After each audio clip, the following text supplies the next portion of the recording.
પ્રધાનમંત્રીના અગ્ર સચિવ ડૉક્ટર પી.કે. મિશ્રાએ જણાવ્યું છે કે ડિજિટલ ટ્રાન્સફોર્મેશનથી ભારતની બેન્કિંગ સિસ્ટમમાં ધરખમ પરિવર્તન આવ્યું છે. તેઓ પુણે ખાતે national institute of bank management દ્વારા આયોજિત 20મા પદવીદાન સમારોહને મુખ્ય અતિથિ તરીકે સંબોધી રહ્યા હતા.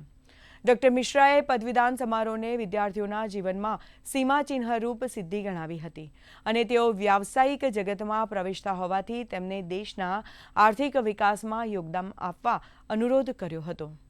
પ્રધાનમંત્રીના અગ્ર સચિવ ડૉક્ટર પી.કે. મિશ્રાએ જણાવ્યું હતું કે તાજેતરના વર્ષોમાં પરંપરાગત બેન્કિંગ પ્રવૃત્તિઓથી આગળ વધીને નાણાકીય માળખાને વધુ સમાવેશી બનાવવા પર મહત્તમ ભાર આપીને બેન્કિંગ સિસ્ટમમાં ફેરફાર કરાયા છે. તેમણે ઉમેર્યું છે કે ડાયરેક્ટ બેનિફિટ ટ્રાન્સફર એટલે કે ડીબીટી દ્વારા નાણાં વિતરણમાં ખામીઓ અને વિલંબને મહદઅંશે દૂર કરાયા છે.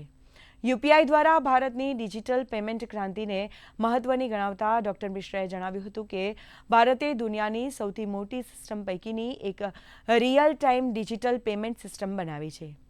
પદવીદાન સમારોહમાં 130 પીજીડીએમ વિદ્યાર્થીઓને રિઝર્વ બેંક ઓફ ઇન્ડિયાના ગવર્નર સંજય મલ્હોત્રાના હસ્તે પદવી એનાયત કરવામાં આવી હતી.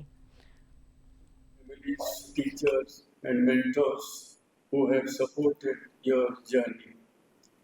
Convocation ceremonies are milestones of achievement, but they are also moments of transition.